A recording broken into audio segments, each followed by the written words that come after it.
Hi, folks. Welcome to In the Corners, another edition here. I'm your host, Matt, flying solo today. This is the show where we talk about all things BCIHL. And of course, as you know, fans of the league and of these players, the exhibition season has begun. This past weekend, we saw our first exhibition games, 3 of them, and we look forward to a busy month here all across the league. How is everybody doing there? Shout out to you there. This weekend we had VIU coming to play the Vikes in UVic. They had their home and home series. This year they called it the Tom Harris Cup.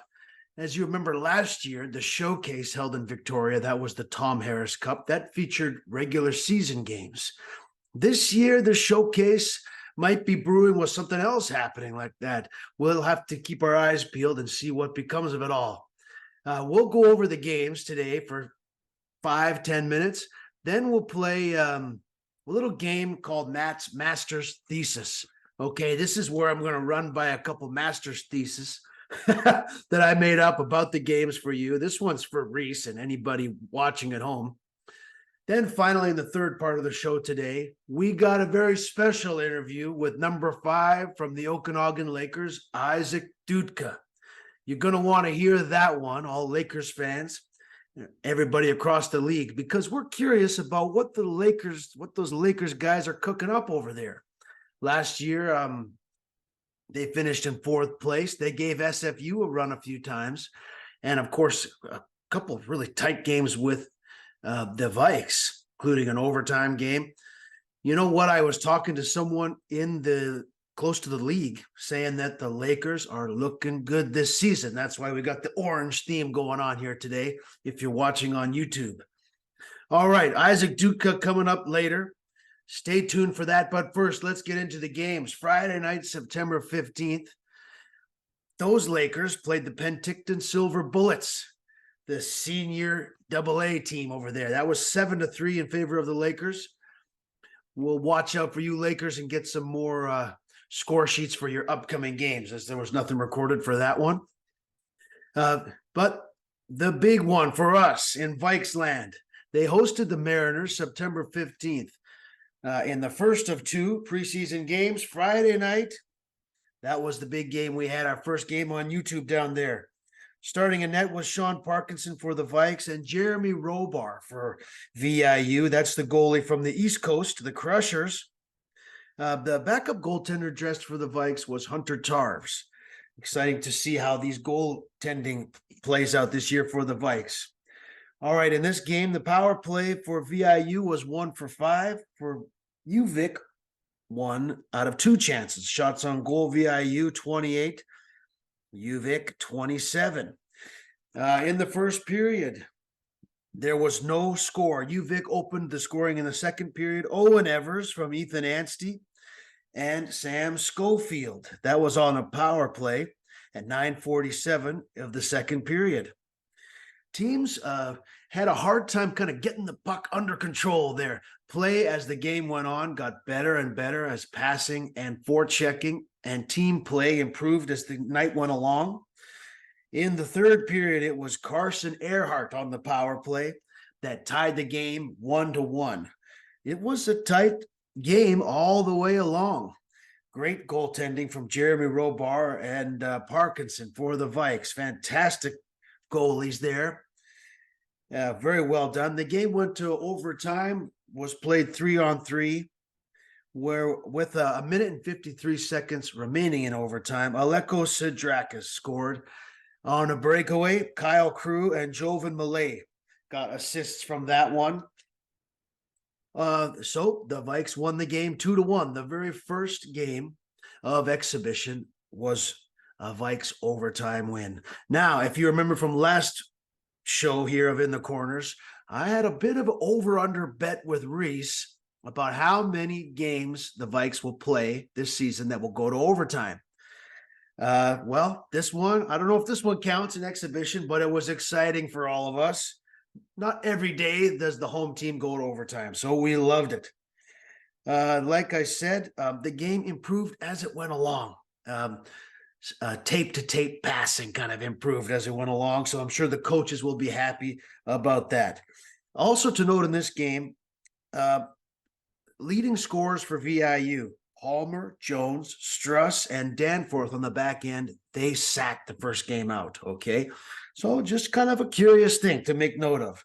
Lots of new VIU players. We'll get into that later. Let's go to that second game. It was in Nanaimo. The Vikes were visiting down there. Was visiting with President Gord Nowicki. Man, what a great turnout was at that game in Nanaimo. 200, maybe more people there. Lots of full seats there. People having a good time out at the game. That game, September 16th in Nanaimo, Brock Palmer opened the scoring. Of course, last year finished second all in league points, assisted by Ethan Jones and Logan Kirky, 14:31 of the first period. The period ended 1-0. On in the second period, Ryan Strange made it a 1-1 game, scoring for the Vikes, assist to Stratton Pickett. But with a shorthanded goal in the same period, the Mariners responded to take a 2-1 lead. Ethan Jones did a spinorama backhand that beat Jacob Drapeau, who was in net for the Vikes that night, with the shorthanded goal. It was 2-1, and the game came down to the wire. The Vikes pulled their goalie with a minute and a half left to go, but they couldn't get the equalizing goal. Playing in goal for the Vikes was Jacob Drapeau. He played the first couple periods, did a fantastic job. Of course, he plays the Mariners tough, does Drapeau.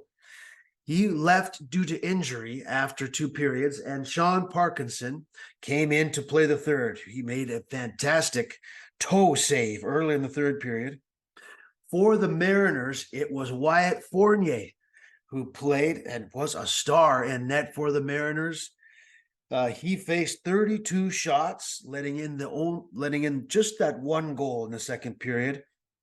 And Fournier brought the crowd to their feet in the third period with a huge glove save on Lucas Thompson, who has a fantastic shot. As we all know, Fournier got the crowd just going bananas with that big save. If you were there, you'll remember it. That was with 10 minutes left to go in the third. And so the Mariners took it in regulation, 2-1. Now, in the Tom Harris Cup, if you look at both nights, it was 3-3 total score. So it's about as close as you can get there. The teams did not play overtime the second night. They just called it a 2-1 game. So fantastic couple games in there, no doubt about that. And that's how the scoring broke down for those. Let's now look at these Matt's master's thesis questions, okay? I got a few ideas to run by you and Reese and everybody in the league. These are, we're going to continue to look at the VIU and UVic games before we sprinkle in some other thoughts about the teams around the league, okay? Okay, the first, Matt's master's thesis. Here we go. We're doing it for real. Number 1, the Mariners team culture of hard checking and fast skating is alive and well.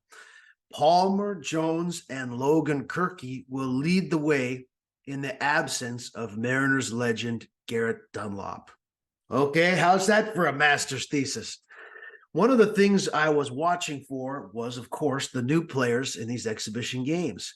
And both teams have pretty big shoes to fill. For the Mariners, Garrett Dunlop is a historic player for their franchise, 4th all-time scoring in the whole league's history, 147 points in 96 games.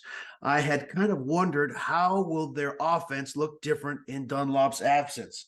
Well, that top line of Brock Palmer, Logan Kirky, and Ethan Jones, it looks like that is starting to assemble itself.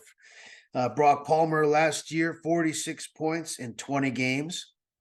Ethan Jones, 27 points in 16 games. He missed a few at the end of the season, if you can remember that. And Logan Kirky, 89 points, 71 games. That's all time with the Humboldt Broncos.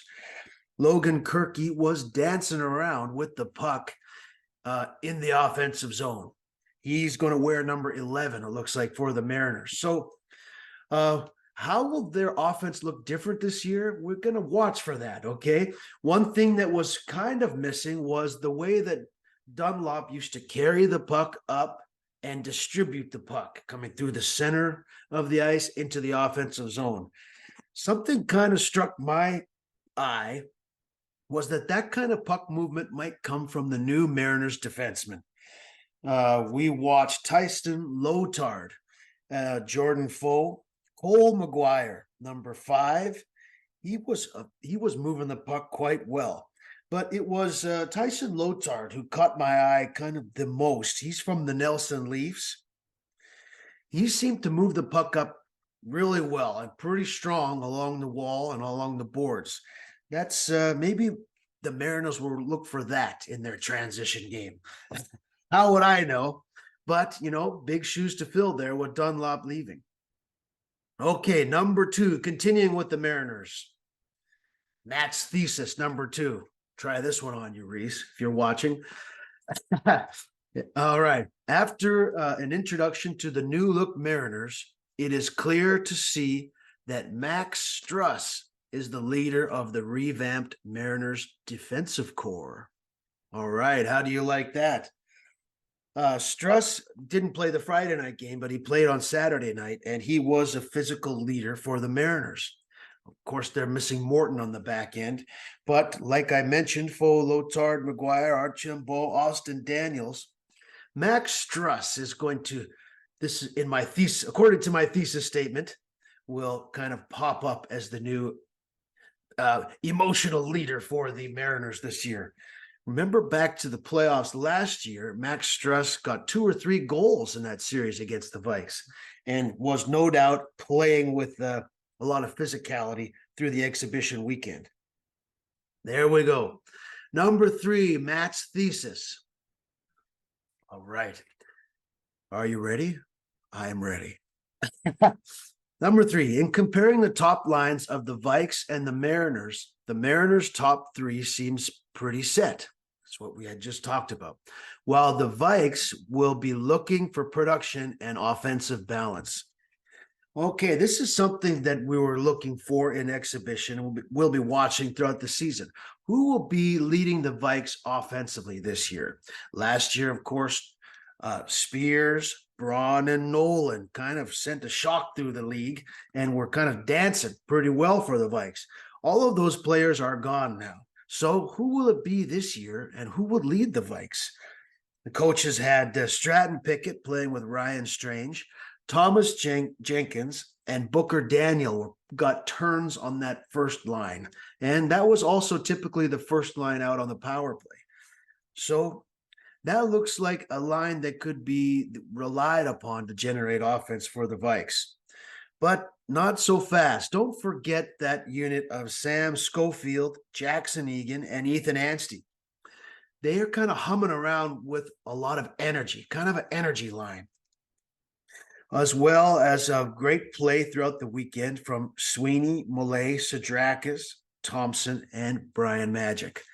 So as the Mariners' top line kind of appears formed or there or formulated, the Vikes' top offensive unit is still shuffling around, looking for chemistry and leadership there. Of course, the Schofield, Egan, and Anstey line had a sweet power play goal as they were passing the puck around, which resulted in an Owen Evers goal on the Friday night. So we'll see how that all plays out. Here we go. The last one of Matt's thesis. Although there are 12 new Vikes players, more than 12 this season, the team is in good shape because of the hardworking coaching staff and leadership of Dan Gattenby and Stratton Pickett. All right, I bring this up because, as we all know in the league, of all the budding rivalries, of course, the Lakers and SFU. Stay tuned for the interview about what Isaac Dudka has to say about that. You're going to want to hear that. It is the VIU and UVic rivalry that really takes our breath away over here on the island. It was, though each season is different, the teams look different, the players have really changed over. the heart of the rivalry has maintained, and right away, especially in that game in Nanaimo, the intensity was high. So for the Vikes, it was Stratton Pickett that was kind of involved in a lot of physical play against the Mariners, almost as if the Mariners were looking at Pickett finishing their checks, getting hard on the veteran Vikes player. So Stratton Pickett led the Vikes team into battle there against the Mariners. Also, Dan Gattenby was there, jumping into play. A lot of wrestling and a lot of chit-chatting after the whistles did ensue on Saturday night. No doubt about that. Gattenby and Pickett were involved in those activities. Now, okay, we've said a lot. We've got In the Corners really humming now. Let's talk about upcoming games in BCIHL action before we get to that interview. Sound good? All right, coming up this weekend. Of course, today is September 18th. Coming up this weekend for the Vikes, they'll be visiting SFU Friday for an afternoon game. That's an exhibition game. The same day, September 22nd, Logan Lake will be going over to play against the Lakers, the Orange team. That's a late game at Prospera. We'll be excited to hear from you guys on those ones. Saturday, September 23rd, the next day, Okanagan Lakers are playing against the Spartans, Trinity Western University. Trinity Western just beat SFU, by the way, in exhibition 3-2 this past weekend. SFU, if you have been following along with them, they released a press release kind of explaining their goals a bit more thoroughly for the season. They are going to have almost like A or B team, or one unit, but with two heads. So this is the In the Corners explanation. So it looks like that will allow them to travel with one squad and kind of mix and match to see who, based on who they're playing against and based on in-conference and out-of-conference play. That's our understanding so far, and we're really excited for you guys and to see how it's shaping out. So as these results come in right now with SFU, we're not sure which players are involved or which squad is involved. So we're just watching and rooting you on. They like I mentioned, the Spartans have defeated the SFU in exhibition. Now it's the Lakers' turn next week to go and see if they can take it to those Spartan guys there. Meanwhile, that same weekend, like I said, the Vikes will play at SFU, but so will the Briarcrest Clippers. They're going to play at SFU as well, the September 22nd and 23rd. So any SFU fans out there, get ready for the Clippers to come down there. That's a religious school in Saskatchewan. I know about that. I played some gigs in their cafe. So yeah, that's Briarcrest. That's a little Bible college down there, but they got some mean hockey players. I saw they played Minot. That's the ACHA. They were the champs last year. So this SFU and the BCIHL, we're starting to hum around and get to know some teams. Sunday, September 24th, VIU will be at Trinity Western.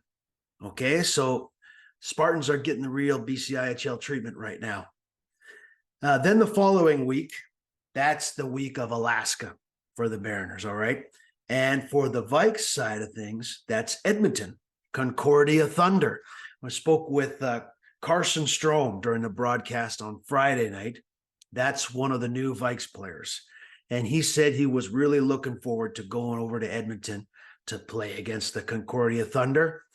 And, we're wishing all of the teams safe travel and just good health in this time here, because this exhibition, players are skating their faces off and looking to make the team and kind of establish themselves on the team. And also kind of how do they compare to other teams in the league and teams out of conference. But they're starting to gear up. Logan Lake Miners, we got our eyes on you as well. We see they're starting to get active on social media, and their schedule is going to ramp up here soon. So we're watching you guys too. We love to see that you guys are back. They're going to be playing next weekend. Well, they're going to be playing both of the upcoming weekends against the Lakers. So that's fantastic, leading all the way up to the season opener of regular season play. Those are some of our things that we're talking about this week in the BCIHL. Now, moving on to the interview. Okay, we got Isaac Dudka, number 5 from the Okanagan Lakers. Fantastic defenseman. He's going to tell us about his hockey journey and a bit about the Lakers. I admit we're the Vikes home broadcast team and we're homers. We can't help it. But we love to hear about all you players and what you're up to. So take this one, the first interview of the season. Isaac Dudka, league veteran. And check out what Isaac is up to in his spare time athletically. That's going to blow your mind. All right. Okay. In the corners, fans, BCIHL people. How about that? That about wraps it up for this breakdown. Reese, we missed you on this episode, pal. But good to see all the players back, and fans. The Vikes and Mariners reunion rivalry was a harsh one. It was good. Good to see you guys out there doing the thing that you do with that hard competition. You're supposed to play hard. That's the name of the game. That's what we love you for. So, hey, let's get out of here. Into the interview with Isaac Dudka. We'll see you around, everybody. Take it easy. Take care. All right, folks. Hey, welcome to a special segment here of In the Corners. We're getting ready for the BCIHL season. And today we got a classic coming at you. Number 5 from the Okanagan Lakers, a Okanagan Rocket and a Black Bear. We got Isaac Dudka here today. How you doing, Isaac? I'm doing good. How are you? I'm doing well. And well, the preseason games start this weekend, but things are getting ready for a big season. So, Isaac, where are you now, and how was your summer? I'm back home again. I'm in Kelowna right now. It was good summer. I mean, a lot of training, kind of getting ready for this year. So, can't complain. Had to work too, get some money for school, but yeah, overall, good summer. Ready to go for the season.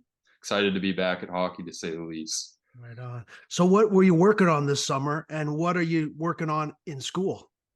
So I worked on a lot of explosiveness this year, kind of getting my footwork a lot better. And then shooting kind of accuracy, being able to get around that block, kind of getting it on net was my big goals this summer.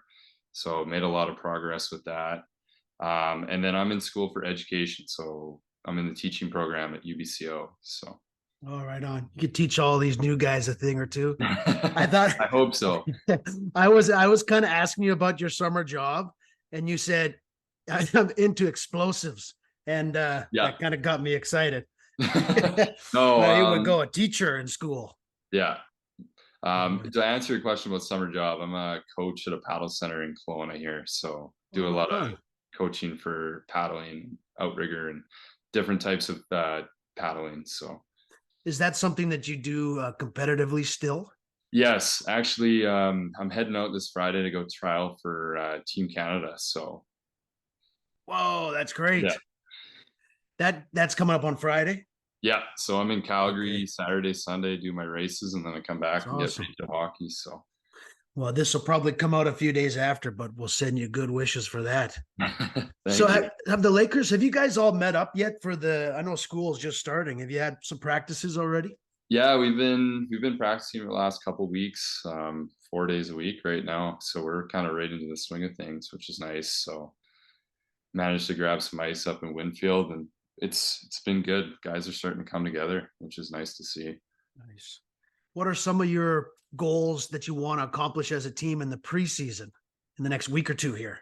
I think a lot of it's just gelling, kind of getting our systems down. And as you know, like we've we have a lot more new guys this year, so kind of getting them into the swing of things, which is a nice thing.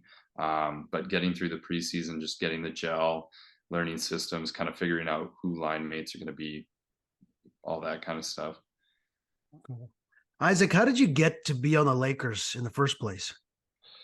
It's kind of a mix of my assistant coach, Thierry Martin, and Kevin kind of reached out and just asked if I was looking at playing still, and that was kind of how it wound up.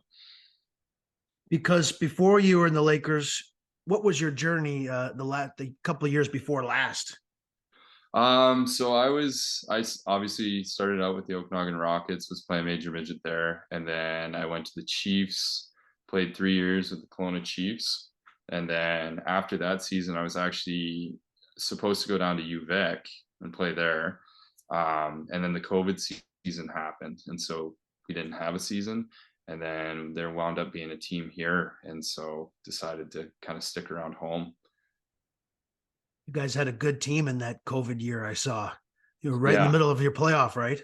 Yeah, yeah, that was a tough one because we were really starting to gel, and I could feel the momentum starting to swing, especially in the playoff rounds. So it's tough to go out that way for junior, especially.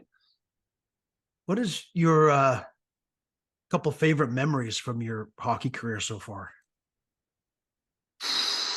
That's a tough one. I think one of them that was really kind of one that sticks out is my second year in junior for Chiefs. We won 32 games in a row before we lost our first game. So that was a huge That's accomplishment. amazing. So that was a big one. Um, and then, you know what? Honestly, just getting to play college hockey is a huge thing for me. I mean, just coming out of junior, how many guys get to play college hockey at the end of the day, right? So that's a huge kind of memorable for me. Is going to be college hockey. So Nice. You mean this team with the Lakers, this stuff? yeah, absolutely. Yeah, that's cool, man. Oh man, I got pumped up hearing you say that. The players, you know, the league is pretty impressive, I think. And the players they play with a lot of pride and yeah, just like you said, with a lot of gratitude. So what do you think about the BCIHL last year and going into this year as far as the style of play and what's it like for you? You know what? I really enjoy it. I think it's a really good level of hockey. I know there's the physical capacity, which is good. Like that's Canadian hockey, and like the speed level, everything is getting quicker every year. So it's good to see that, and like we're definitely getting a lot more recognition, especially with like SFU playing NCAA and playing ACAC and U Sports, and same with big VIU going up to play Yeah, NCAA. Like it's kind of nice because there's starting to be some recognition for the league. So right on. Well, yeah. Well, last year, before we go into the Lakers, tell me about the Black Bears. Yeah. yeah, the What was that Binghamton like? Black What Bears. happened? How did that happen? Um, so I went down there. Got a contract down there. Was down there for a bit. And then just things didn't work out. There's a lot of guys coming with that league. There's a lot of movement up and down between East Coast, Southern Professional, Federal. There's a whole bunch of league movement up and down from the Right. leagues. So ended up having a couple guys come down from the East Coast, which ended up moving my spot, and they wanted to trade me to another place, and wasn't too keen on moving again. So I decided to come back and play Lakers after. But it was a fun experience. Like it's a total different realm playing against guys that are 30, 32, who have 10 seasons of pro under their career. So it's a lot more like it's faster, stronger, quicker, right? So Okay. I thought you were gonna say more smoking. no, they're a No, it's lot more faster. dialed than you think. Okay. No, I believe you. Yeah. Yeah. So the Lakers last year, you guys, let me see here. 4 overtime losses, 7, 9, and 4. That was a big thing of the season last year, right? Was the Yeah. overtime games because it could have swung either way. What's one thing that you think can improve that you want to work on with the Lakers this year? Goal scoring. We had a tough time scoring goals last year. Like there's a lot of games we lost that were 2-1, 3-2, 4-3 kind of things, and especially with the OT losses, right? That's when your goal scores come out. I know that's a main focus this year was trying to find goal scorers, and I think we found some, which is nice. And then also just locking up our defensive strategies, right? Because there's times where we've been up in games and then all of a sudden they come back, score 3 or 4 goals, and it's right back into a new game. So Right. Yeah. So tell me about the some of the new players. I mean, I have them listed here. It looks like there's about 9 or 10 with a couple new goalies. yeah, So have how's it been in practice so far? I mean, you're losing the captain Breton, right? And yep. Taransky, Paul, and Banser. But do you have any new buddies on the teams that you want to tell us about? Yeah, you know what? Like honestly, most of the guys that are coming in are huge improvements to what we've had from previous years. I mean, that's no knock on anybody. It's just these guys are coming in and have some significant skill to them. And I was actually surprised at our first practice, even with some of the hand skills and shooting and just the way Nice. they play the game is a lot different than what I've seen before. So it's a nice upgrade to say the least. I know a couple guys for sure, like Boyarski and McKinley, just see the game super well, and the hands on the two of those two is crazy. So Right on. We'll watch out for those guys. And how about on the defense? Like last year, you had Wallace and Gerlib and some of those guys you played with. How is that looking so far this year? The defensive core. good. I mean, we got a lot more of our veterans on the D core this year, so it's going to be nice to not have to have a full turnover of the defensive end. So it's looking solid. Like it's still a work in progress, but it's coming along well, and I think there's a room for a lot of improvement as well, which is good. So Yeah, I went down to the Vikes training camp and there was 9 new forwards out of 15. So I think you guys might be going through similar things, like meeting each other the first day, kind of, So that's going to be exciting to see how it shakes out.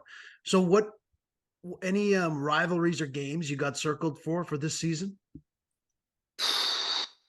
like I think our biggest goal is we always want as much as it's a tall goal, and we always want to beat SFU, right? That's our kind Yeah. of biggest rivalry. We always have our roughest games and things like that against them, right?